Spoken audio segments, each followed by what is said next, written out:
Chargé Affairs of the United States of America, Your Excellencies, heads of diplomatic missions, and members of the diplomatic corps, senior government officials, distinguished guests, ladies and gentlemen.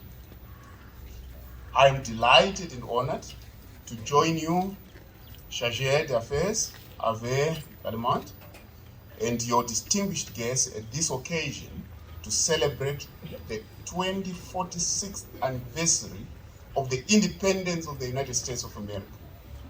On behalf of the government and the people of Zimbabwe, and on my own behalf, I wish to extend to you, Chargé d'Affaires, Ave Lademont, and nationals of the United States of America here present, as well as to the government and the people of the United States of America, warm congratulations on this very joyous occasion.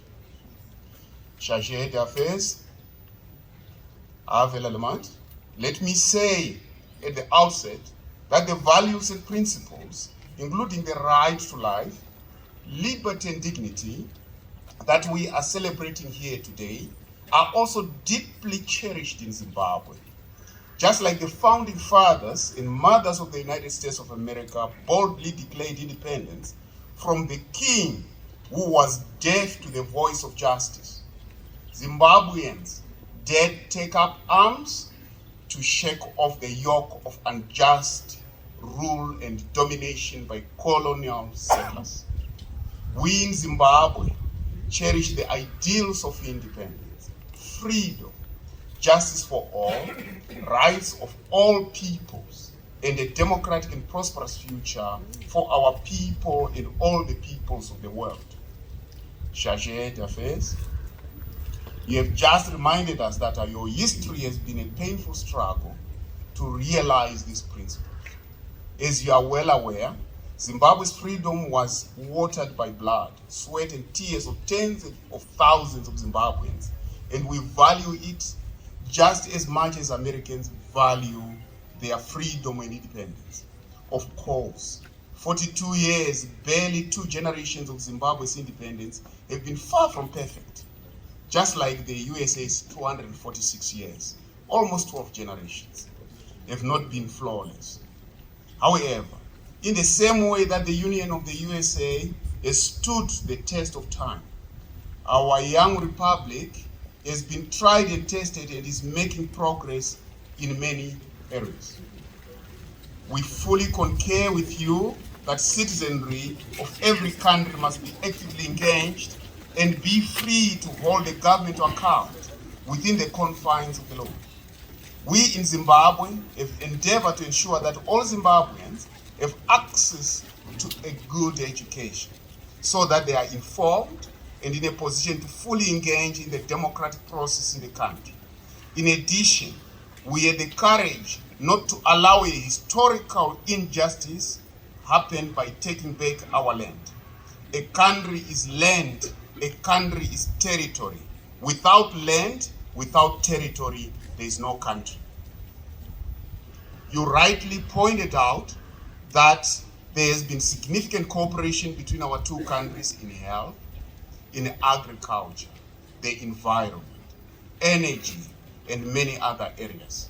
I wish to express the profound gratitude of the government and the people of Zimbabwe for the United States of America's support over the years, which has complemented government of efforts in several areas. I trust you will agree with me that our two countries and peoples can reap huge benefits from the limitless possibilities that exist in bilateral cooperation.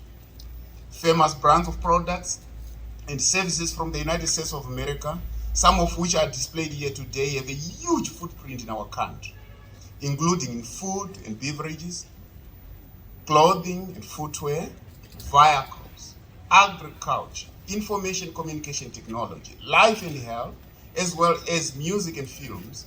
They have a huge footprint in our country. They have transformed the lives of millions of people and brought a lot of joy to men. The John Deere deal to supply agricultural equipment to Zimbabwe and the Kanyemba Logistics Hub are examples of what is possible in terms of economic cooperation between our two countries. Other US companies are welcome to invest in all sectors of Zimbabwe's economy and do business with Zimbabwe.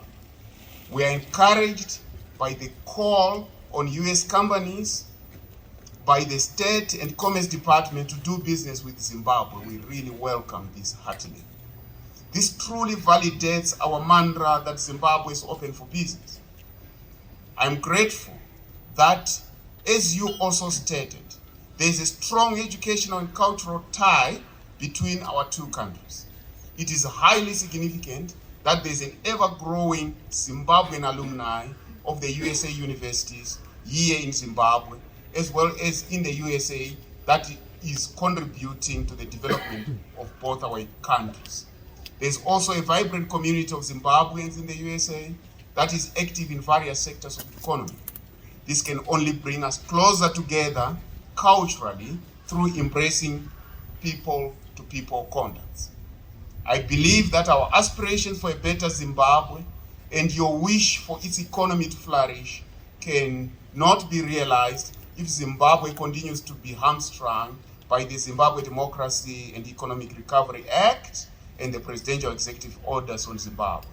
I'm aware that our USA partners may not share our view on this, but the reality is that these measures are damaging our economy and hurting Zimbabweans, something which the United Nations, our world body, has documented. We are convinced that these measures are neither in the interest of Zimbabwe nor the USA.